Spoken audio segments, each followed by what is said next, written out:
Memorial Day serves as a time of sincere reflection and commemoration. This time serves to honor the memory of those who sacrificed so that we might be here together today. Let us remember their souls and the righteous who have gone before. Our order of proceeding shall be to hear brief remarks from myself, and then proceeding to our speakers, retired First Lieutenant Gus Schrader and retired Chief Warrant Officer 4, Ryan Walters, followed by a performance of the songs of our service branches of the Army, Navy, Marines, Air Force, and Coast Guard. At the conclusion of the ceremony, please rise again and stay in place for the raising of the flag and withdrawal of the color guard. I want to welcome here with us today our very special speakers, Gus Schrader and Ryan Walters, members of the City Council, Police Chief Joe Mariola, Fire Chief John Frazier, our Pepper Pike Police Honor Guard, composed of Patrolman Jonathan Munn and Patrolman Matt DePasqua. Also, thank you to our service department and other staff who come together on this holiday to help bring this event together.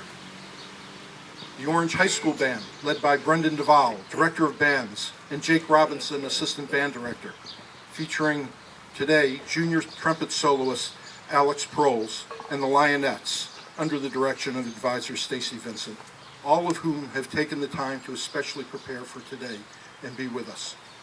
Most importantly, we acknowledge the veterans, family, and friends who are here with us today and who have lost loved ones while serving in our nation's military and who've come here today to honor and remember them.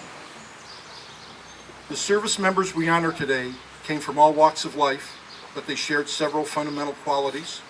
They possess courage, pride, determination, selflessness, dedication to duty, and integrity, all the qualities needed to serve a cause larger than oneself.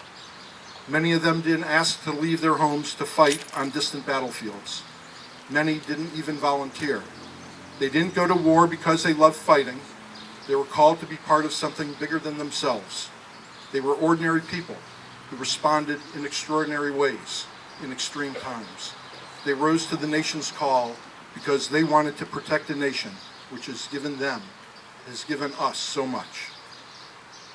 Arising from the ashes of the Civil War, Memorial Day was originally called Decoration Day. Following the Civil War, at least 620,000 Americans, both Union and Confederate, had been killed and hundreds of thousands more were maimed. Through the course of the war, Americans had devastated each other's lives and property, burning cities and towns on our own soil. Americans had locked each other in prisoner of war camps, which were often as deadly as the soldiers found on the battlefield. The war's unprecedented carnage and destruction was on a scale unimaginable a few years before, and it changed America's view of war forever. From those dark times, it was the families who were honoring their dead that begin to bring the strong light of reconciliation. These informal honors led to the first formal Memorial Day observance in Waterloo, New York in 1866. Congress officially recognized this day as a federal holiday in 1887. Since then, with each passing year and subsequent conflicts, we've continued to honor our troops. We have awarded medals to many soldiers, added their names to monuments, and named buildings for them to honor them for their bravery. But nothing can ever replace the hole left behind by a fallen service member, and no number of medals and ribbons can comfort the ones left behind. Our gathering is just one small gesture of remembrance. It's one small way we can honor those who have made the ultimate sacrifice. I pause to now recall a single 10-day battle, one of thousands in our history. This is the 15th Memorial Day since the Battle of Fallujah in late 2004, in which 82 American service members died to wrest the city from jihadists in advance of Iraq's first parliamentary elections after the American invasion. Yesterday I read a column in the New York Times by Elliot Ackerman, a highly decorated Marine lieutenant who fought in that battle. I highly recommend it to you, and it's available online. Ackerman revisits the vicious battle to capture Fallujah in 2004, easily described as a close-fought nightmare by those who were there. In his recollection, Mr. Ackerman fills in the gaps in terrifying human spaces, untold in the official summary of action. It is a sobering account of survival and should give anyone great pause as we are reminded of what it is we ask our service members to accomplish and sacrifice.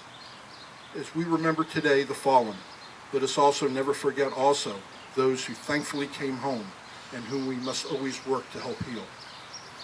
As always, we recall at this time the words spoken by our greatest president, Abraham Lincoln, in which he concludes the Gettysburg Address and captures the meaning of today, I believe, the very best. It is for us, the living, rather, to be dedicated here to the unfinished work, which they who fought here have thus far so nobly advanced. It is rather for us to be here dedicated to the great task remaining before us, that from these honored dead, we take increased devotion to that cause for which they gave the last full measure of devotion, that we here highly resolve that these dead shall not have died in vain, that this nation, under God, shall have a new birth of freedom, and that government of the people, by the people, and for the people shall not perish from the earth. We must always remember that we are joined together in an ongoing experiment in democracy. Those who we commemorate today died so this experiment in democracy could continue. The outcome has never been certain. Their fight continues. Whether we prevail over current attacks on our institutions and the free press or allow the voices of denial to obscure the danger remains to be seen. Those we commemorate died so that we could see this country succeed in its mission as a beacon for ourselves, our children, and the rest of the world. Please remember, what you say matters. What you do matters. Never be afraid to be bold in defending our nation and its values from those who seek to do it harm. We can and must be engaged and shape our future. Your presence here today is a tribute to those lost troops and their families. It is a way to say, we remember.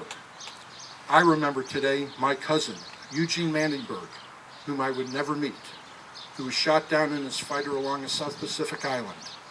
We remember the soldiers who shivered and starved through the winter at Valley Forge, the doughboys crouched in the trenches of France, my father and uncles, all of our fathers and uncles, who alongside their comrades fought in Normandy, Okinawa, and Korea, the platoon which patrolled the jungles of Vietnam, and the young man or woman still today patrolling the mountains of Afghanistan. We remember and honor them all. Be inspired by those who came before. It is up to us, the living, to remember and to honor those who fell. Their sacrifice must not be allowed to have been in vain. We owe them no less. Thank you for attending here today. It is with great pleasure and honor that we welcome home Gus Schrader, who throughout his life, including for 47 years in Pepper Pike, provided strong leadership, steadfast support, and ongoing volunteerism on behalf of his nation and community. He has led others by his lifelong providing of service to others. As a first lieutenant during World War II, Gus was a fighter pilot as well as took bombing runs and twin-engine bomber assignments. Beginning his career as a tool and die maker, following the war, Gus pursued his education, receiving honors from the Rensselaer Polytechnic Institute, and went on to hold patents in the fields of engineering, metallurgy, and chemistry. Gus had an illustrious career, heading efforts for new business and plant startups worldwide in 10 different countries, as well as creating schools for plant employees, and finally spent 22 years at TRW before retiring as Worldwide Vice President of Manufacturing with responsibilities for more than 350 manufacturing locations worldwide. Gus married Betsy, she of blessed memory, in 1951 and raised their family here. Together, Gus and Betsy served the community by their generous outreach to all. Gus has always served his community and others from his military career and forward. When the Kiwanis needed barns from which to operate to benefit the community's children, it was Gus who stepped forward and financed the construction of the rummage sale barns, which are still used today. And when he saw a need to energize graduating students to pursue degrees in the fields of engineering and reclaim the prominence of engineering in the United States, Gus established and endowed a $1 million scholarship fund for that purpose at Orange High School, for which children benefit today. We are honored by his presence. A great friend of the city and to us all, please join me in welcoming Gus Schrader for a few remarks.